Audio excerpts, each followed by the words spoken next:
Søren, der har haft kræft som barn og fået sat det ene ben af. Målet var at få ham hele vejen op og ud for egen kræft.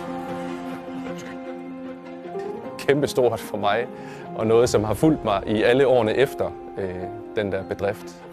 Det var på en eller anden måde sådan enormt rammende for hele projektet. Ikke kun den dag, ikke kun det år, men sådan for hele den der Rynkeby-tid.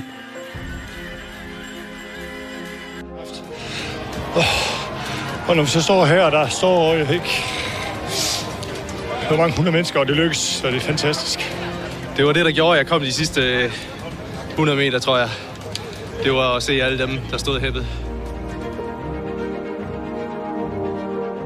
Hvordan er man selv, når man er presset? Hvordan er andre, når man er presset? Og hvordan kommer man igennem det sammen?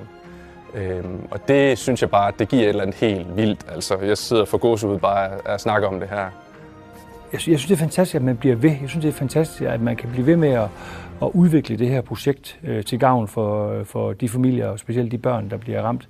Jamen, det bliver jo som en familie. Og at jeg og mit hold så har bidraget kraftigt til det i den periode, jeg var der, det gør mig ekstremt stolt. Det gør det. Og det vil jeg for altid have som en kæmpe stolthed i mig. Og det er der aldrig nogen, der kan pille ud af mig. Jamen, det giver bare noget overskud. Så når man kommer hjem, jamen, så hverdagens problemer, de virker bare ikke så voldsomme. Altså, så ser man tilbage på sådan en oplevelse som det. Ja.